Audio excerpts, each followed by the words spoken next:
Intel's upcoming Nova Lake CPUs are shaping up to be one of the biggest shakeups we've seen from them in a very long time.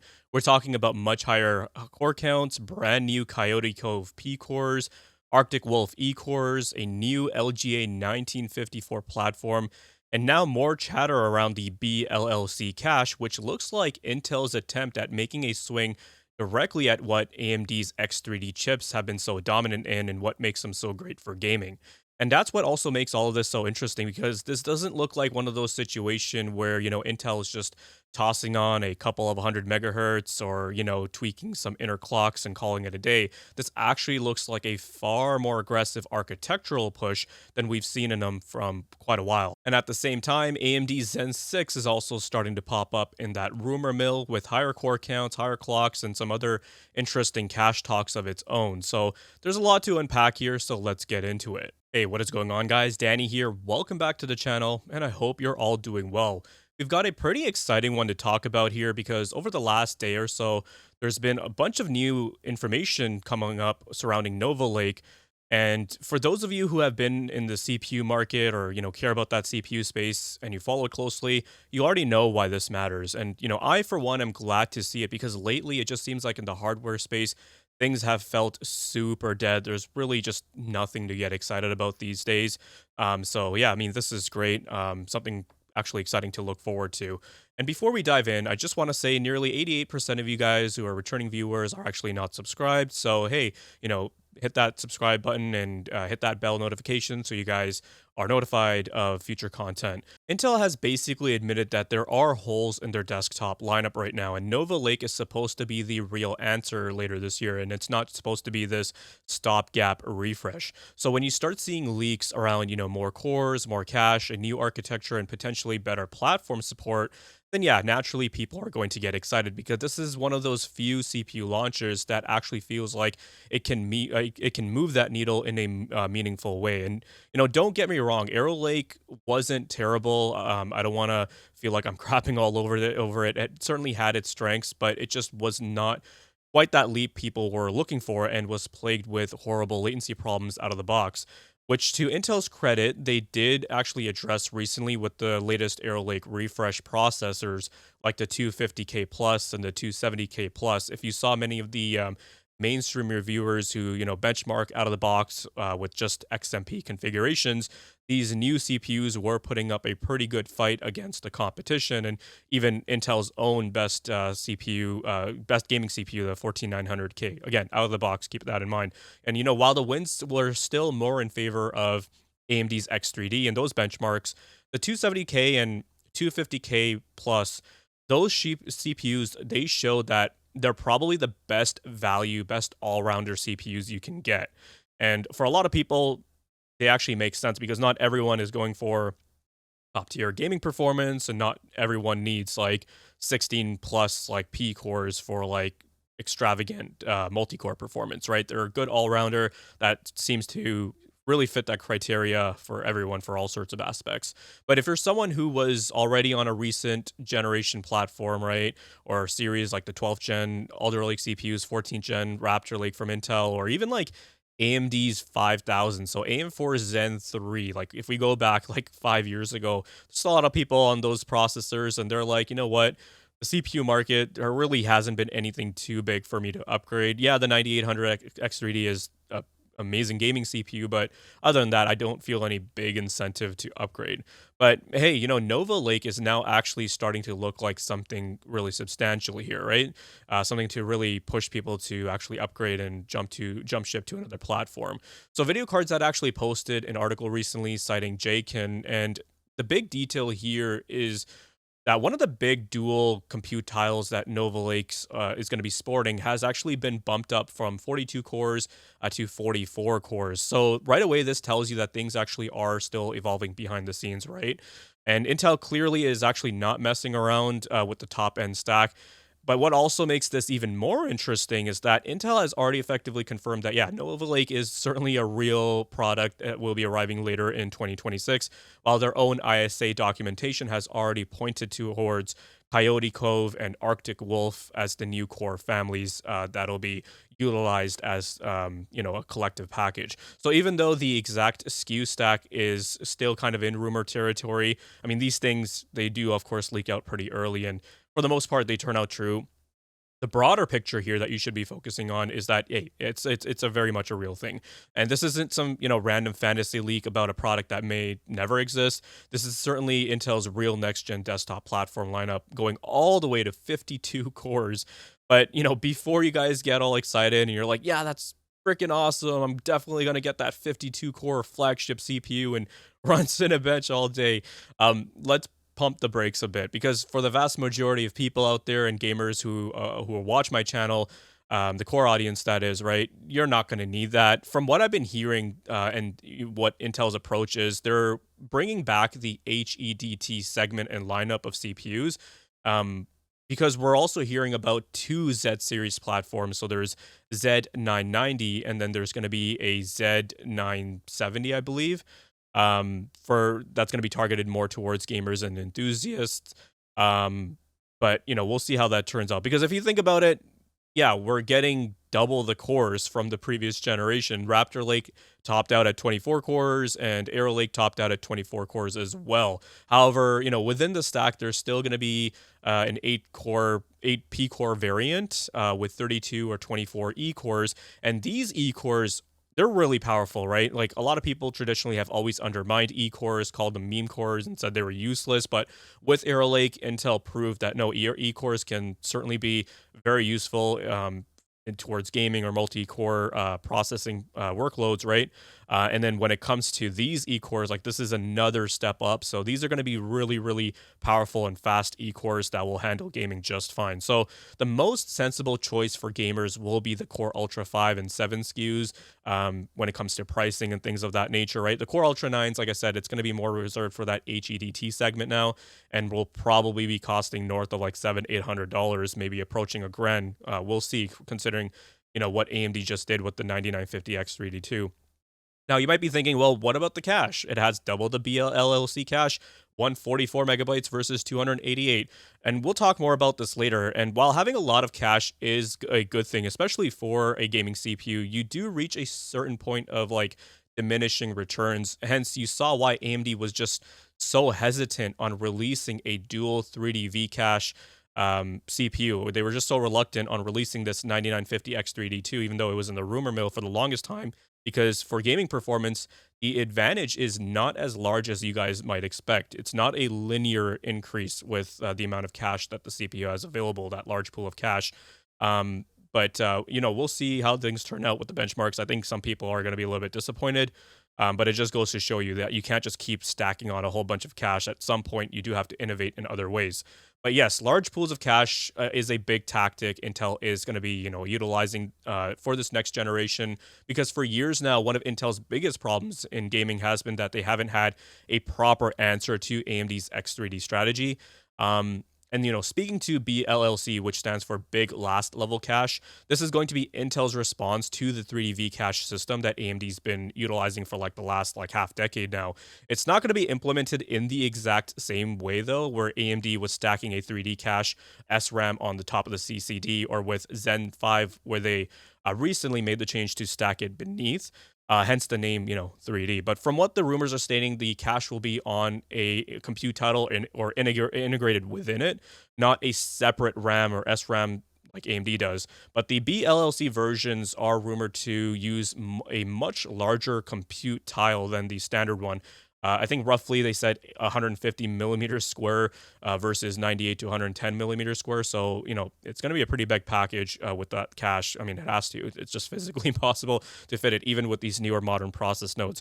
And that's why you get SKUs where, two of the compute tiles with up to 52 cores can total up to 288 megabytes, which is just insane. But like I said, we'll have to wait and see if that is going to be really beneficial past 144 megabytes. I don't think it will be, but I can certainly be wrong. And hey, more cache the better, right? But I've also been hearing a lot of conflicting rumors pointing towards Intel's manufacturing of Nova Lake, whether it's going to be on TSMC's N2P process, whereas some have said it's going to be on Intel's own 18 angstrom or 18A process, and some even going as far as to say that Intel's 18A-PT process is going to be utilized, which actually also includes the Foveros Direct 3D. So from a technical standpoint, they could actually go into that X3D type of direction. But right now, reporting is a lot more consistent with a larger cache bearing compute tile within AMD, as opposed to an AMD stacked SRAM chiplet. The bigger point is Intel is trying to do a lot more. They're not just chasing clock speeds this time and overvaulting the cores and calling it a day. They finally look like they're actually going to go after one of the exact reasons why Ryzen X3D parts have been so hard to beat in those gaming workloads and the performance per watt. Again, outside of tuning. WCCF Tech actually posted another rumor which has been making the rounds. This is about how Nova Lake's Coyote Cove P cores are going to be bringing higher IPC than AMD's Zen 6, but with lower clock speeds. And honestly, this is where things start to get really interesting because too many people still reduce CPU performance to just clock speeds alone. And furthermore, completely forget about intercore latencies. Arrow Lake actually has higher IPC than Raptor Lake, but when both of them were tuned, I've tested this extensively so I can speak to it, Raptor Lake would still be about 10 to 15% ahead, if not even more, right? Because of the lower latencies. If Intel does come in with a major IPC uplift larger than Zen 6, then the slightly lower clocks may not be as detrimental to them as some people think they will be, especially in gaming where architecture, cache behavior, latency, and how the chip is actually feeding the GPU matter way more than just looking at a boost clock number on a spec sheet. That said, I do want to be careful here because this is still on rumor territory, and even the article itself labels the claim as, plausible rather than something that was locked in or baked in. So I'm not actually going to sit here and tell you that, hey, Nova Lake is guaranteed to wipe the floor with Zen 6. I'm saying that the conversation has now shifted from how can Intel compete to how close are we talking here? How close can they get, and maybe even surpass AMD in some areas, which is a far more interesting place to be in where they were in prior years. Along with that, I hope Intel's execs or their lead marketing don't actually force developers to push these CPUs so hard from the factory like they did with some of the previous generations, where they're hitting these useless single core boost shit that really doesn't benefit the user in any tangible way. The last thing we all want to see is another degradation scenario because the vast majority of people, they're not going into their BIOS to adjust their load line calibration or apply an undervolt to their CPU, right? And the other reason why people are treating Nova Lake as a big generational leap is because of stuff like APX and AVX10. Unlike a lot of the leaked buzzwords you might have seen people throw around, these are actual architectural changes that do certainly matter. APX is supposed to help the CPU work more efficiently behind the scenes. Think E-cores and LP cores, while AVX10 is meant to improve how future P-cores and E-cores can handle certain workloads in conjunction, right? So if Nova Lake does bring that stuff to integrate that stuff properly to desktop, then this is going to be much bigger than just gaming. It could end up being a more meaningful platform upgrade for a lot of aspects in computing. So now, does that mean, automatically every game is going to see a huge FPS gain? No, it does still come down to developer optimization as well, but it does also explain why people are looking at Nova Lake rather than just as a much more grander thing rather than just a basic refresh. Now, on AMD's side, Zen 6 is still not standing still either. The rumors are pointing out to higher core counts, 12 core CCDs, so more unification, which is always great, higher IPC, higher clocks, while still likely sticking with AM5. So, that upgrade advantage is still going strong with AMD.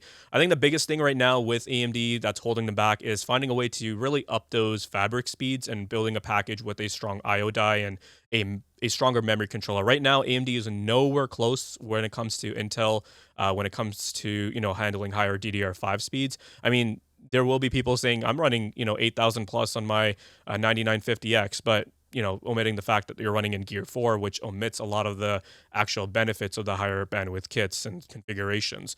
I'd love to see AMD being able to push FCLK north of like 3,500 megahertz or 4,000 megahertz and allow for higher speeds in a one-to-one memory controller mode. That'll also immensely help with their performance drawbacks and some of those micro latencies people complain about with AMD and things hopping out of cache or between the CCDs. So AMD could absolutely come in with something very strong and substantial as well, right? Let's not undermine them as well. The only other thing is timing. It's still a little bit unclear right now. Some of the chatter that's out there is suggesting that desktop Zen 6 is going to land later than expected, being pushed into 2027 Q1 or Q2, while Nova Lake is getting a lot of attention right now and is expected to be released later this year. But yeah, AMD is still very much a part of this upcoming CPU battle, right?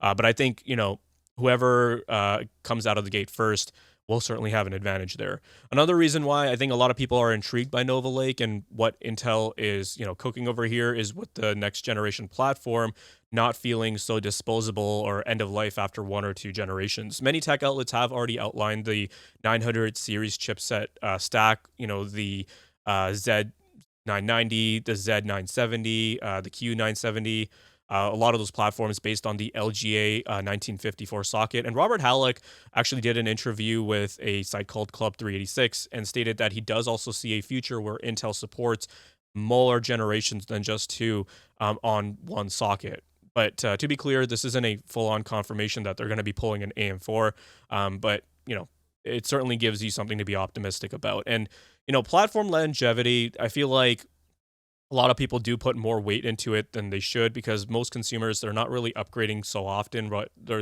most consumers upgrade like every 5 years. But it's still, a valid criticism, and it's still a very nice to have option for people who just want to breathe a bit more life into an older system without, spending an exorbitant amount of money and having to do a whole platform upgrade, right? I mean, I was still running a X370 motherboard in my from 2017 in my OLED rig, and I ended up upgrading it to a 5800 X3D in like 2022 or 2023 to breathe more life into that system. It's still running with the 4090. It still handles games just fine. I'm having a blast with that system. For me personally, the biggest takeaway from all of this is that Nova Lake actually looks like it has all of the ingredients to be Intel's first truly scary desktop CPU launch in quite a while. Not because, some leakers posted a victory lap saying that Zen 6 is finished, but not because I think that, one rumor automatically settles this whole conversation, but because the overall direction makes sense. Intel clearly knows it has been weak.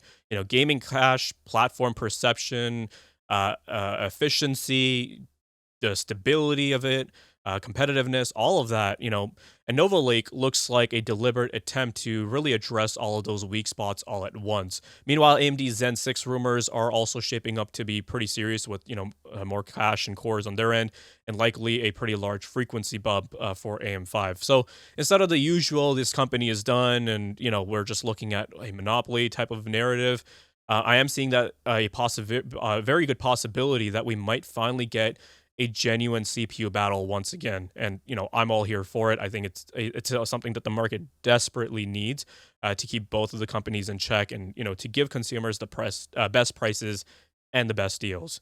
But it goes without saying, obviously, keep your expectations in check and keep your future projections tempered with all of these info and rumors circulating around. Computex 2026 is going to be happening in about a couple months, so I'm excited about the expo, and we'll probably find out more information then. But that's going to be wrapping it up for this one. We'll touch base in the next video. Take care. If you guys found this video to be informative and entertaining, then leave a like. Let me know your thoughts and comments down below. Be sure to check out the video description for cool links and ways to support the channel, such as using my Amazon affiliate link. And if you're interested in seeing more content like this, then consider subscribing. I'd greatly appreciate it. Thank you guys so much for watching, take care, and I'll see you in the next one.